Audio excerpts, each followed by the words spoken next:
Class 10th। Book का नाम है क्षितिज। चैप्टर का नाम है बाल गोविंद भगत। इसके लेखक हैं राम वृक्ष बेनीपुरी। सबसे पहले राम वृक्ष जी के बारे में जानते हैं। राम वृक्ष बेनीपुरी का जन्म बिहार के मुजफ्फरपुर जिले के बेनीपुर गांव में सन 1899 में हुआ। माता पिता का निधन बचपन में ही हो जाने के कारण जीवन के आरंभिक वर्ष अभावों, कठिनाइयों और संघर्षों में बीते। 10वीं तक की शिक्षा प्राप्त करने के बाद वे सन 1920 में राष्ट्रीय स्वाधीनता आंदोलन से सक्रिय रूप से जुड़ गए। कई बार जेल भी गए। उनका देहावसान सन 1968 में हुआ। 15 वर्ष की अवस्था में बेनीपुरी जी की रचनाएं पत्र पत्रिकाओं में छपने लगी। वे बेहद प्रतिभाशाली पत्रकार थे। उन्होंने अनेक दैनिक, साप्ताहिक एवं मासिक पत्र पत्रिकाओं का संपादन किया, जिनमें तरुण भारत, किसान मित्र, बालक, युवक, योगी, जनता, जनवाणी और नई धारा उल्लेखनीय है। गद्य की विविध विधाओं में उनके लेखन को व्यापक प्रतिष्ठा मिली। उनका पूरा साहित्य बेनीपुरी रचनावली के 8 खंडों में प्रकाशित है। उनकी रचना यात्रा के महत्वपूर्ण पड़ाव हैं पतितों के देश में उपन्यास, चिता के फूल कहानी, अम्बपाली नाटक, माटी की मूर्तें रेखाचित्र, पैरों में पंख बांधकर यात्रा वृत्तांत, जंजीरें और दीवारें संस्मरण आदि। उनकी रचनाओं में स्वाधीनता की चेतना, मनुष्यता की चिंता और इतिहास की युगानुरूप व्याख्या है।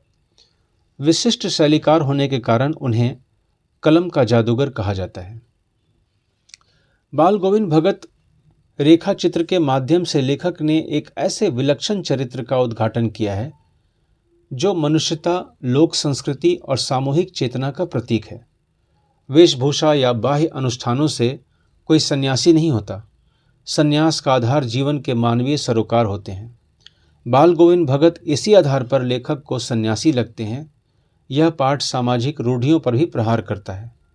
इस रेखा चित्र की एक विशेषता यह है कि बाल गोविंद भगत के माध्यम से ग्रामीण जीवन की सजीव झांकी देखने को मिलती है। बाल गोविंद भगत। बाल गोविंद भगत मंझोले कद के गोरे चिट्टे आदमी थे। 60 से ऊपर के ही होंगे। बाल पक गए थे। लंबी दाढ़ी या जटाजूट तो नहीं रखते थे, किंतु हमेशा उनका चेहरा सफ़ेद बालों से ही जगमग किए रहता। कपड़े बिल्कुल कम पहनते। कमर में एक लंगोटी मात्र और सिर में कबीर पंथियों किसी कनफटी टोपी। जब जाड़ा आता एक काली कमली ऊपर से ओढ़े रहते। मस्तक पर हमेशा चमकता हुआ रामानंदी चंदन, जो नाक के एक छोर से ही औरतों के टीके की तरह शुरू होता। गले में तुलसी की जड़ों की एक बेडौल माला बांधे रहते। ऊपर की तस्वीर से यह नहीं माना जाए कि बाल गोविंद भगत साधु थे। नहीं, बिल्कुल गृहस्थ। उनकी गृहिणी की तो मुझे याद नहीं, उनके बेटे और पतोहों को तो मैंने देखा था। थोड़ी खेती बाड़ी भी थी, एक अच्छा साफ सुथरा मकान भी था। किंतु खेती बाड़ी करते, परिवार रखते भी बाल गोविंद भगत साधु थे। साधु की सब परिभाषाओं में खरे उतरने वाले। कबीर को साहब मानते थे। उन्हीं के गीतों को गाते, उन्हीं के आदेशों पर चलते। कभी झूठ नहीं बोलते, खरा व्यवहार करते। किसी से भी 2 टुक बात करने में संकोच नहीं करते। न किसी से खामखा झगड़ा मोल लेते। किसी की चीज़ नहीं छूते, न बिना पूछे व्यवहार में लाते। इस नियम को कभी कभी इतनी बारीकी तक ले जाते कि लोगों को कुतूहल होता। कभी वह दूसरे के खेत में शौच के लिए भी नहीं बैठते। वह गृहस्थ थे, लेकिन उनकी सब चीज़ साहब की थी। जो कुछ खेत में पैदा होता, सिर पर लाद कर पहले उसे साहब के दरबार में ले जाते, जो उनके घर से 4 कोस दूर पर था। एक कबीरपंथी मठ से मतलब। यह वह दरबार में भेंट रूप रख लिया जाकर प्रसाद रूप में जो उन्हें मिलता उसे घर लाते और उसी से गुजर चलाते। इन सब के ऊपर मैं तो मुग्ध था उनके मधुर गान पर, जो सदा सर्वदा ही सुनने को मिलते। कबीर के वे सीधे साधे पद जो उनके कंठ से निकलकर सजीव हो उठते। आषाढ़ की रिमझिम है, समूचा गांव खेतों में उतर पड़ा है। कहीं हल चल रहे हैं, कहीं रोपनी हो रही है। धान के पानी भरे खेत में बच्चे उछल रहे हैं। औरतें कलेवा लेकर मेड़ पर बैठी है। आसमान बादल से घिरा, धूप का नाम नहीं, ठंडी पुरवाई चल रही है। ऐसे ही समय आपके कानों में एक स्वर तरंग झंकार सी कर उठी। यह क्या है? यह कौन है? यह पूछना न पड़ेगा। बाल गोविंद भगत समूचा शरीर कीचड़ में लिथड़े अपने खेत में रोपनी कर रहे हैं। अंगुली एक एक धान के पौधे को पंक्तिबद्ध खेत में बिठा रही है। उनका कंठ एक एक शब्द को संगीत के जीने पर चढ़ाकर कुछ को ऊपर स्वर्ग की ओर भेज रहा है और कुछ को इस पृथ्वी की मिट्टी पर खड़े लोगों के कानों की ओर। बच्चे खेलते हुए झूम उठते हैं। मेड़ पर खड़ी औरतें के होठ कांप उठते हैं। वे गुनगुनाने लगती हैं। हलवाहों के पैर ताल से उठने लगते हैं। रोपनी करने वालों की अंगुलियां एक अजीब क्रम से चलने लगती हैं। बाल गोविंद भगत का यह है संगीत का जादू। भादों की वह अंधेरी अधरतिया। अभी थोड़ी ही देर पहले मूसलाधार वर्षा खत्म हुई है। बादलों की गरज, बिजली की तड़प में आपने कुछ नहीं सुना हो, किंतु अब झिल्ली की झंकार या दादुरों की टरटर बाल गोविंद भगत के संगीत को अपने कोलाहल में डुबो नहीं सकती। उनकी खंजड़ी डिमक डिमक बज रही है और वे गा रहे हैं, गोदी में पियवा चमक उठे सखिया चिहुक उठे ना। हाँ, पिया तो गोद में ही है, किंतु वह समझती है वह अकेली है। चमक उठती है, चिहुक उठती है। उसी भरे बादलों वाले भादों की आधी रात में उनका यह गाना अंधेरे में अकस्मात कौंध उठने वाली बिजली की तरह किसे न चौंका देता। अरे अब सारा संसार निस्तब्धता में सोया है। बाल गोविंद भगत का संगीत जाग रहा है, जगा रहा है। तेरी गठरी में लागा चोर मुसाफिर जाग जरा। कार्तिक आया नहीं कि बाल गोविंद भगत की प्रभातियां शुरू हुई, जो फागुन तक चला करती। इन दिनों वह सवेरे ही उठते, न जाने किस वक्त जगकर वह नदी स्नान को जाते। गांव से 2 मील दूर वहां से नहा धोकर लौटते और गांव के बाहर ही पोखरे के ऊंचे भिंडे पर अपनी खंजड़ी लेकर जा बैठते और अपने गाने टेरने लगते। मैं शुरू से ही देर तक सोने वाला हूं, किंतु एक दिन माघ की उस दांत किटकिटाने वाली भोर में भी उनका संगीत मुझे पोखर पर ले गया था। अभी आसमान के तारों के दीपक बुझे नहीं थे। हाँ, पूरब में लोही लग गई थी, जिसकी लालिमा को शुक्र तारा और बढ़ा रहा था। खेत, बगीचा, घर सब पर कुहासा छा रहा था। सारा वातावरण अजीब रहस्य से आवृत मालूम पड़ता था। उस रहस्यमय वातावरण में एक कुश की चटाई पर पूरब मुंह, काली कमली ओढ़े बाल गोविंद भगत अपनी खंजड़ी लिए बैठे थे। उनके मुंह से शब्दों का तांता लगा था। उनकी अंगुलियां खंजड़ी पर लगातार चल रही थी। गाते गाते इतने मस्त हो जाते, इतने सुरूर में आ जाते, इतने उत्तेजित हो उठते कि मालूम होता अब खड़े हो जाएंगे। कमली तो बार बार सिर से नीचे सरक जाती।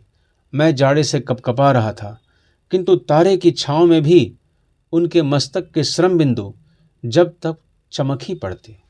गर्मियों में उनकी संझा कितनी उमस भरी शाम को न शीतल करती। अपने घर के आंगन में आसन जमा बैठते। गांव के उनके कुछ प्रेमी भी जुट जाते। खंजड़ियों और करतालों की भरमार हो जाती।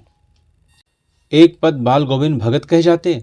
उनकी प्रेम मंडली उसे दोहराती, तिहराती। धीरे धीरे स्वर ऊंचा होने लगता, एक निश्चित ताल, एक निश्चित गति से। उस ताल स्वर के चढ़ाव के साथ श्रोताओं के मन भी ऊपर उठने लगते। धीरे धीरे मन तन पर हावी हो जाता। होते होते एक क्षण ऐसा आता कि बीच में खंजड़ी लिए बाल गोविंद भगत नाच रहे हैं और उनके साथ ही सबके तन और मन नृत्यशील हो उठे हैं। सारा आंगन नृत्य और संगीत से ओतप्रोत है। बाल गोविंद भगत की संगीत साधना का चरम उत्कर्ष उस दिन देखा गया जिस दिन उनका बेटा मरा। इकलौता बेटा था वह, कुछ सुस्त और बोदा सा था, किंतु इसी कारण बाल गोविंद भगत उसे और भी मानते। उनकी समझ में ऐसे आदमियों पर ही ज़्यादा नज़र रखनी चाहिए या प्यार करना चाहिए, क्योंकि ये निगरानी और मोहब्बत के ज़्यादा हकदार होते हैं। बड़ी साध से उसकी शादी कराई थी। पतोहू बड़ी ही सुभग और सुशील मिली थी। घर की पूरी प्रबंधिका बनकर भगत को बहुत कुछ दुनियादारी से निवृत्त कर दिया था उसने। उनका बेटा बीमार है, इसकी खबर रखने की लोगों को कहाँ फुर्सत, किंतु मौत तो अपनी ओर सबका ध्यान खींचकर ही रहती है। हमने सुना बाल गोविंद भगत का बेटा मर गया। कुतूहलवश उनके घर गया, देखकर दंग रह गया। बेटे को आंगन में एक चटाई पर लिटाकर एक सफ़ेद कपड़े से ढांक रखा है। वह कुछ फूल तो हमेशा ही रोपते रहते, उन फूलों में से कुछ तोड़कर उस पर बिखरा दिए हैं, फूल और तुलसी दल भी। सिरहाने एक चिराग जला रखा है और उसके सामने जमीन पर ही आसन जमाए गीत गाए चले जा रहे हैं। वही पुराना स्वर, वही पुरानी तल्लीनता। घर में पतोहू रो रही है, जिसे गांव की स्त्रियां चुप कराने की कोशिश कर रही है, किंतु बाल गोविंद भगत गाए जा रहे हैं। हाँ, गाते गाते कभी कभी पतोहू के नज़दीक भी जाते और उसे रोने के बदले उत्सव मनाने को कहते। आत्मा परमात्मा के पास चली गई, विरहीन अपने प्रेमी से जा मिली। भला इससे बढ़कर आनंद की कौन बात। मैं कभी कभी सोचता, यह पागल तो नहीं हो गए, किंतु नहीं, वो जो कुछ कह रहे थे उसमें उनका विश्वास बोल रहा था, वह चरम विश्वास जो हमेशा ही मृत्यु पर विजयी होता आया है। बेटे के क्रियाकर्म में तूल नहीं किया, पतोहू से ही आग दिलाई उसकी, किंतु ज्यों ही श्राद्ध की अवधि पूरी हो गई, पतोहू के भाई को बुलाकर उसके साथ कर दिया, यह आदेश देते हुए कि इसकी दूसरी शादी करा देना। इधर पतोहू रो रो कर कहती, मैं चली जाऊंगी तो बुढ़ापे में कौन आपके लिए भोजन बनाएगा, बीमार पड़े तो कौन एक चुल्लू पानी भी देगा। मैं पैर पड़ती हूँ, मुझे अपने चरणों से अलग नहीं कीजिए। लेकिन भगत का निर्णय अटल था, तू जा, नहीं तो मैं ही इस घर को छोड़कर चल दूंगा। यह थी उनकी आखिरी दलील, और इस दलील के आगे बेचारी की क्या चलती। बाल गोविंद भगत की मौत उन्हीं के अनुरूप हुई। वह हर वर्ष गंगा स्नान करने जाते। स्नान पर उतनी आस्था नहीं रखते जितना संत समागम और लोक दर्शन पर। पैदल ही जाते, करीब 30 कोस पर गंगा थी। साधु को संबल लेने का क्या हक, और गृहस्थ किसी से भिक्षा क्यों मांगे। अतः घर से खाकर चलते तो फिर घर पर ही लौटकर खाते। रास्ते भर खजड़ी बजाते, गाते जाते, गाते जहाँ प्यास लगती पानी पी लेते। 4-5 दिन आने जाने में लगते, किंतु इस लंबे उपवास में भी वही मस्ती। अब बुढ़ापा आ गया था, किंतु टेक वही जवानी वाली। इस बार लौटे तो तबीयत कुछ सुस्त थी। खाने पीने के बाद भी तबीयत नहीं सुधरी। थोड़ा बुखार आने लगा, किंतु नेम व्रत तो छोड़ने वाले नहीं थे। वही दोनों जून गीत, स्नान ध्यान, खेती बाड़ी देखना। दिन दिन छीजने लगे। लोगों ने नहाने धोने से मना किया, आराम करने को कहा, किंतु हंसकर टाल देते रहे। उस दिन भी संध्या में गीत गाए, किंतु मालूम होता जैसे तागा टूट गया हो, माला का एक एक दाना बिखरा हुआ। भोर में लोगों ने गीत नहीं सुना। जाकर देखा तो बाल गोविंद भगत नहीं रहे, सिर्फ उनका पंजर पड़ा है।